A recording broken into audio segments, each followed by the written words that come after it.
Nottingham Forest versus Arsenal, second versus third. A really fascinating game, and we say every game is a crucial game for Arsenal, but this, of course, could be a crucial game not just for their fleeting title hopes, but just for the race for second, maybe the race for Champions League football entirely.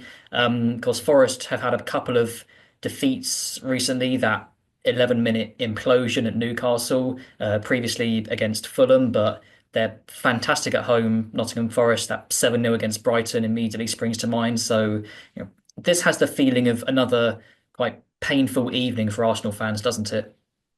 It's going to be very tough, no doubt about it. You're right. At home, Nottingham Forest, fantastic. They've picked up so many results. I was there last season. It was a real hard-fought win for Arsenal. They kind of sparked that brilliant second half of the season they had. And again, you go back to the goal scorers that night with Gabriel Jesus and Bukayo Saka, and neither of them are going to be available, of course. So it is going to be a really difficult game for Arsenal on the back of a demoralising defeat against West Ham. We talked about Arteta's demeanour in his press conference today, and I think a lot of that, again, would have been in terms of his players like, look, come on, there's still plenty to go for. And, he will want a response. For all Arsenal's issues going into that West Ham game, the performance wasn't good enough. Despite who wasn't available and who was having to play where, individually, collectively, as a whole, it wasn't good enough. So he will want to see a response, and you would hope the players would want to give a response as well. So, yeah, they're going to have to be really, really on it tomorrow. They're going to have to deal with an intense atmosphere, a Forest side who are going to play on the counter attack, as we know, with devastating, effect the way they attack. So they're going to have to be ready to be switched on for that. I think Forest will play three at the back. So again, they're going to have lots of defenders packing that penalty area, and Arsenal have to find a way to get through them. It didn't work against West Ham. It didn't look like it had a clue how to get through them against West Ham. So they're going to have to be better tomorrow night if they're going to give themselves any sort of opportunity. I hope they can. I'm going, and it's going to be a long, long drive home if it's been another performance like we saw against West Ham.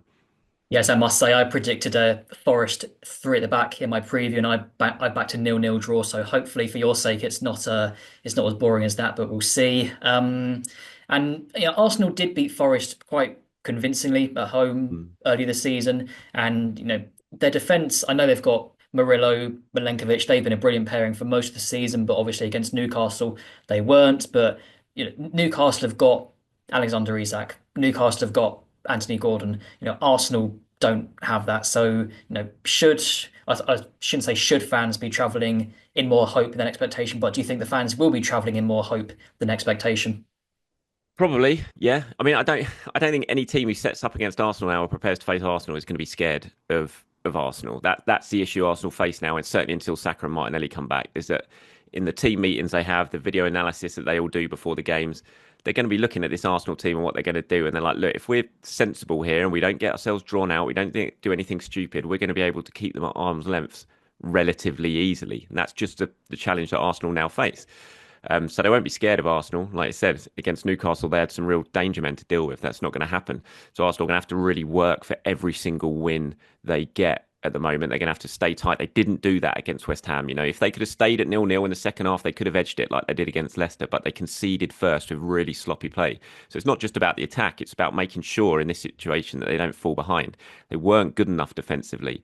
That goal was a really poor goal to concede against West Ham. They can't afford to do that in this situation because everyone knows now the first goal in Arsenal games is so crucial because of what they've got in attack. So that's why I'm saying it has to be, collectively and individually as a whole. It just has to be much, much better because if you stay in the game, you've always got a chance of nicking it. And that has to be Arsenal's approach at the moment. Yeah, that West Ham, the Jared Bowen winner, there were lots of failings for that goal Mm. from Arsenal's part, should we say? But one player who didn't cover himself in glory, Ricardo Calafiori, of course. Miles Lewis-Skelly now suspended for this game, second red card of the season.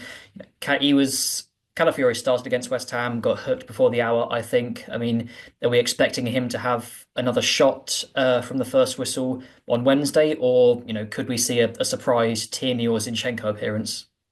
No, I think he'll probably stick with Calafiori. There was an interesting double sub, wasn't it? Hooking Calafiori and Declan Rice, especially early on. I was very surprised about the Declan Rice substitution. I have to say, he wasn't playing great, but when you're not looking like scoring, you need your set pieces to be on it, and he's Arsenal's best set piece taker. So I was very surprised he took him off.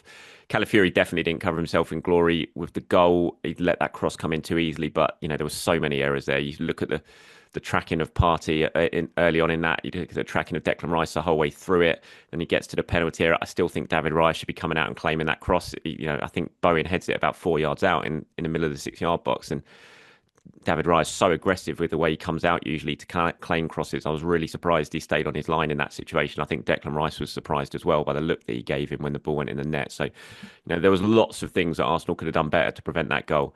But I still think Calafiori will probably get the nod.